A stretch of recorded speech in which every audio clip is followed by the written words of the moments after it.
Good morning students. GS college of commerce Wardha के e learning platform में आप सबका स्वागत है। मैं प्राध्यापक उमेरा काजी आज आपको व्यावसायिक निर्णय इस विषय के संबंध में जानकारी देने वाली हूँ। तो इससे पहले हम लोगों ने इस चैप्टर में क्या क्या देखा है। इससे पहले हम लोगों ने इस चैप्टर में देखा कि व्यावसायिक अर्थशास्त्र क्या है, व्यावसायिक अर्थशास्त्र की क्या प्रकृति है, साथ ही साथ व्यावसायिक अर्थशास्त्र का क्षेत्र और उसका महत्व। जहाँ तक हम क्षेत्र और महत्व की बात करते हैं, ये दोनों लगभग समान हैं। आज हम देखने वाले हैं व्यावसायिक निर्णय। तो व्यावसायिक निर्णय क्यों जरूरी है? सबसे पहले तो हम ये जान लें कि जो निर्णय है वो व्यावसायिक निर्णय जो है वो किसी भी फर्म की सफलता के लिए बहुत ज़्यादा जिम्मेदार होते हैं। यदि निर्णय सही रूप से और सारे तत्वों को ध्यान में रखते हुए, तथ्यों को ध्यान में रखते हुए यदि लिए गए हैं तो वो निर्णय ज़्यादा सफल होते हैं और उन सफल निर्णयों पर व्यवसाय की सफलता निर्भर करती है। अब हम बात करते हैं निर्णय क्यों लिए जाते हैं और क्यों लेने की आवश्यकता होती है। निर्णय लिए जाते हैं उत्पादन से संबंधित, निर्णय लिए जाते हैं विक्रय और क्रय से संबंधित, निर्णय लिए जाते हैं उत्पादन की प्रक्रिया से संबंधित, उत्पादन की तकनीक से संबंधित, साथ ही साथ विज्ञापन से जुड़े हुए निर्णय होते हैं। फर्म का मुख्य उद्देश्य क्या होता है? किसी भी फर्म का मुख्य उद्देश्य है लाभ अर्जित करना। ये सबसे मेन ऑब्जेक्टिव होता है और इसी मेन ऑब्जेक्टिव की बेस पर फर्म जो है अपना काम करती है। फर्म के दूसरे जो ऑब्जेक्टिव्स हैं वो पहले ऑब्जेक्टिव की बेस पर ही होते हैं। आप जो है लाभ कमा रहे हैं, आप जो है व्यवसाय में आपके कितने क्रेता हैं, क्रेता का बेस क्या है, वो आपकी फर्म की विक्रय कितना हो रहा है, ये जो है फर्म के विक्रय को बढ़ाना, क्रेता के जो बेस है उसको बढ़ाना, ये तो बहुत सारे ऑब्जेक्टिव्स हैं। लेकिन ये सारे ऑब्जेक्टिव्स आपके पहले ऑब्जेक्टिव पर डिपेंड करते हैं। तो फर्म का मुख्य उद्देश्य जो है वो है कि लाभ अर्जित करना। लाभ अर्जित करने के लिए फर्म सारा काम करती है। हम जब एक बात करते हैं एक व्यक्ति विशेष की, तो व्यक्ति विशेष जो भी काम कर रहा है वो किस लिए कर रहा है? अपने सर्वाइवल के लिए, अपने अस्तित्व के लिए। उसी प्रकार से एक फर्म भी जो है अपने अस्तित्व के लिए ही सारे निर्णय लेती है और फर्म का अस्तित्व डिपेंड करता है उसकी लाभ अर्जित करने की प्रक्रिया पर। फर्म का अस्तित्व डिपेंड करता है उसके विक्रय पर, फर्म का अस्तित्व डिपेंड करता है उसके क्रेताओं के बेस पर, फर्म का अस्तित्व डिपेंड करता है उसके विक्रय की क्वांटिटी पर। तो चलिए हम देखते हैं कि व्यावसायिक निर्णय जो है वो क्या है। वाटसन ने इसके बारे में क्या कहा है कि व्यावसायिक निर्णय क्या होते हैं। व्यावसायिक निर्णय का अर्थ आगम को अधिकतम करने या लागत को कम करने के लिए अनुकूल विकल्प चुनने से है। तो वाटसन ने जो है किस चीज़ पर फोकस किया है? वाटसन का कहना यही है कि फर्म का रेवेन्यू, आगम मतलब रेवेन्यू को किस तरीके से बढ़ाया जाए। अब रेवेन्यू बढ़ाने के लिए सबसे पहले आपको लागत कम करनी होगी। लागत कम करेंगे बट नेचुरल है आपका रेवेन्यू जो है आगम बढ़ेगा। तो ये दोनों के प्रोसेस में आपके पास बहुत सारे विकल्प हैं और इन विकल्प में से आप बेस्ट विकल्प जो है चुन रहे हैं। बेस्ट विकल्प चुनने की जो प्रक्रिया है वही आपका व्यावसायिक निर्णय है। तो बेसिकली हम सब जानते हैं कि संसाधन सीमित हैं और इन सीमित संसाधनों में से हर एक संसाधन अपने बहुत सारे विकल्प रखता है। उसके बहुत सारे एक्चुअल में यदि देखा जाए तो जो रिसोर्सेज है वो सीमित है और हर एक रिसोर्सेज जो है अपना अल्टरनेटिव यूजेस रखता है। और यही ऑल्टरनेटिव यूजेस में से हमको एक सही ऑल्टरनेटिव को चुनना होता है। तो यही जो संसाधन सीमित है और ये सीमित संसाधन अपने विकल्प रखते हैं और इन विकल्पों में से अपने बेस्ट विकल्प को चुनना ही जो है वह व्यावसायिक निर्णय से जुड़ा हुआ है। तो अब हम देखते हैं कि व्यावसायिक निर्णयों की प्रकृति क्या है। सबसे पहला आपका है रणनीतिक निर्णय। ये रणनीतिक निर्णय जो है ये दीर्घकालिक निर्णय होते हैं। फर्म के उद्देश्यों को, फर्म की नीतियों को ध्यान में रखते हुए एक लंबे समय के लिए जो निर्णय लिए जाते हैं वो रणनीतिक निर्णय होते हैं। ये दीर्घकालिक निर्णय है। आप किस प्रकार से उत्पादन करेंगे, आपकी way of dealing with the people, way of dealing with the product क्या होगा, ये सारा जो है ये आपका रणनीतिक निर्णय डिसाइड करते हैं। इन्हीं रणनीतिक निर्णयों को पूरा करने के लिए फर्म को समय समय पर अल्पकालिक निर्णय लेने होते हैं और यही अल्पकालिक निर्णय जो है सामरिक निर्णय होते हैं, जो डे टू डे एक्टिविटीज से जुड़े हुए होते हैं। ये जो व्यावसायिक निर्णय है ये निश्चित भी होते हैं और अनिश्चित भी होते हैं। यदि आपको मालूम है कि जो विकल्प आप रख रहे हैं, विकल्प आपके सामने है, उस विकल्प में से सबसे बेस्ट विकल्प जो है वो कौन सा है और ये सर्वश्रेष्ठ विकल्प जो है आपको किस प्रकार का आउटपुट देने वाला है, ये सब चीज़ जो है आप पता है, जिसका आप श्योरिटी रखते हो, सर्टेनिटी है आपकी, तो वो निर्णय आपके कैसे हो गए, निश्चित निर्णय। और यही निर्णय अनिश्चितताओं में भी लिए जाते हैं, क्योंकि हम सब जानते हैं there is an element of uncertainty, अनिश्चितता की सिचुएशन होती है और व्यवसाय अनिश्चितता में ही किया जाता है। जो भी सिचुएशन है वो प्रेडिक्टेबल नहीं है, 100% प्रेडिक्शन पॉसिबल नहीं है। अनिश्चितता का एलिमेंट जुड़ा हुआ होता है। तो ऐसी ही अनिश्चितताओं के तहत भी निर्णय लेने की आवश्यकता होती है और ये जो निर्णय होते हैं वो कहलाते हैं अनिश्चितता के तहत लिए गए निर्णय। तो निश्चित निर्णय, अनिश्चितता के तहत लिए गए निर्णय, साथ ही साथ बहुत सारे निर्णय जोखिमों में भी लिए जाते हैं, क्योंकि कहा जाता है when you will take the risk then only you will gain। और व्यवसाय में रिस्क लेने की आवश्यकता होती है। जितना जोखिम आप उठाओगे उतना ही लाभ आपका अधिक होगा। जोखिम की मात्रा कम, लाभ की मात्रा कम। तो रिस्क लेने की कैपेबिलिटी आप में कितनी है, उसी हिसाब से फर्म की सफलता डिपेंड करती है। तो कुछ निर्णय ऐसे भी होते हैं जो जोखिम के तहत लिए जाते हैं। तो व्यावसायिक निर्णय, रणनीतिक निर्णय भी होते हैं जो लॉन्ग टर्म पर्सपेक्टिव से होते हैं, जो फर्म के ऑब्जेक्टिव्स को ध्यान में रखकर लिए जाते हैं। व्यावसायिक निर्णय सामरिक भी होते हैं जो शॉर्ट टाइम के होते हैं, टाइम टू टाइम आपको ये रणनीतिक निर्णय को पूरा करने के लिए सामरिक निर्णय लेने होते हैं। साथ ही साथ ये निश्चित भी होते हैं, अनिश्चित भी होते हैं और यही निर्णय जो है जोखिम भरे भी होते हैं, जोखिम के तहत भी लिए जाते हैं। अब हम बात करते हैं कि व्यापार में किस प्रकार के निर्णय लेने हैं। व्यापारिक निर्णयों के क्या प्रकार हैं? ये आर्थिक निर्णय है, साथ ही साथ ये निर्णय मांग से संबंधित है, ये निर्णय विज्ञापन से संबंधित है, ये निर्णय उत्पादन की तकनीक से संबंधित है, दीर्घकालिक निर्णय है और मूल्य उत्पादन के भी निर्णय है। आर्थिक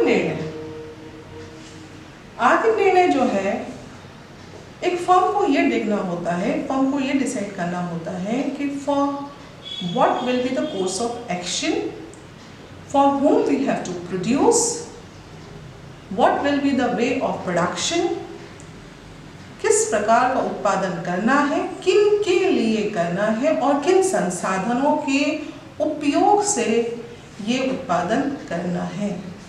ये सारे निर्णय जो हैं आर्थिक निर्णय हैं। उसके बाद फर्म जो है मांग से जुड़े हुए निर्णय भी लेती है। इसके इसके प्रीवियस वीडियो में मैंने आपसे कहा था फर्म की सफलता फर्म के उत्पाद की मांग पर डिपेंड करती है। मांग से जुड़े हुए निर्णय जो है बहुत महत्वपूर्ण होते हैं। अभी इससे पहले हमने कहा लाभ अर्जित करना है, लेकिन लाभ किस पर डिपेंड करेगा? लाभ डिपेंड करेगा फर्म के विक्रय पर। और फर्म का विक्रय किस पर डिपेंड करेगा? फर्म का विक्रय डिपेंड करेगा फर्म की मांग पर, उत्पाद की मांग पर। तो इन मांग से जुड़े हुए निर्णय, आपका उत्पाद जो है कहाँ तक जा रहा है, उसके अल्टीमेट कंज्यूमर कौन है, उसके क्रेता कौन है, और ये क्रेता में कितनी लॉयल्टी है उस उत्पाद को परचेज करने के लिए, कितनी वफादारी से वो ही उत्पाद को वो परचेज कर रहे हैं, जिसे हम कंज्यूमर लॉयल्टी कहते हैं। क्योंकि एक बार जब एक क्रेता किसी उत्पाद को परचेज करता है और उसमें ब्रांड लॉयल्टी डेवलप हो जाती है उस उत्पाद के प्रति, तो वो हर बार वही उत्पाद को परचेज करेगा। तो मांग ये सारी चीज़ों पर डिपेंड करती है। तो मांग से संबंधित निर्णय लेते वक्त एक फर्म को ये सारी बातों को ध्यान में रखना होता है। विज्ञापन निर्णय, विज्ञापन निर्णय, आज का ज़माना विज्ञापन का ज़माना है। आज आप अपने उत्पाद को कंज्यूमर तक पहुंचा रहे हैं, लेकिन कंज्यूमर तक अपने उत्पाद को पहुंचाने के लिए आपको किसी न किसी एक मीडिया का सहायता लेनी पड़ेगी। और वो मीडिया क्या है? विज्ञापन, जिसमें फर्म अपने ग्राहक को, अपने क्रेताओं को ये बताती है कि हमारा जो उत्पाद है उसमें क्या क्या विशेषताएं हैं, ये किन मूल्यों पर वो बाजार में अवेलेबल है। तो आप जो है अल्टीमेटली एक फर्म जो है वो क्या कर रही है?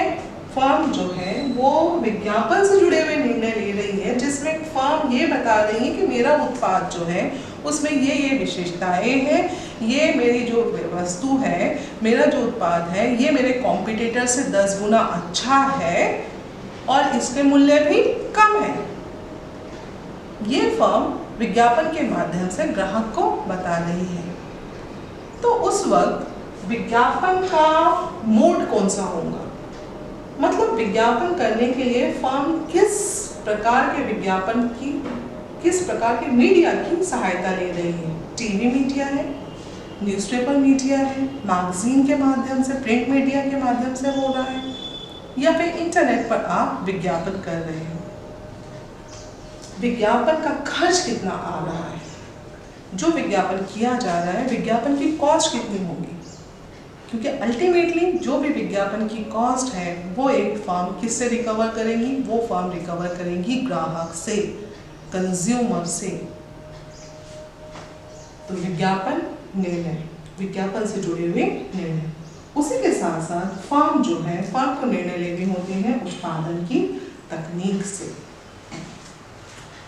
उत्पादन की तकनीक जब हम बात करते हैं तो 2 प्रकार की उत्पादन की तकनीक होती है। आपका एक है मशीन की सहायता से आप उत्पादन कर रहे हो, या फिर आप लेबर की सहायता से आप उत्पादन कर रहे हो। तो उत्पादन की कौन सी तकनीक जो है वो आपको यूज़ करनी है, क्योंकि आप जब मशीन की सहायता से उत्पादन करते हैं तो उस वक्त उत्पादन करने के लिए जो मशीन आप परचेज कर रहे हो उसकी कॉस्ट जो है वो ज़्यादा होगी। वन टाइम जो इंस्टॉलेशन कॉस्ट होती है वो ज़्यादा होती है, लेकिन लेटर ऑन यही जो लागत है वो धीरे धीरे कम होते जाती है, प्रोडक्शन की कॉस्ट कम रहती है। लेकिन जब आप कैपिटल इंटेंसिव टेक्नोलॉजी की बजाय लेबर इंटेंसिव टेक्नोलॉजी को यूज़ कर रहे हैं उत्पादन के लिए, जिसमें आप श्रमिकों की सहायता से उत्पादन कर रहे हैं, तो वन टाइम इंस्टॉलेशन कॉस्ट वाली बात नहीं है, लेकिन जो उत्पादन की समय समय पर होने वाली लागत है वो क्या होगी? ज़्यादा होगी।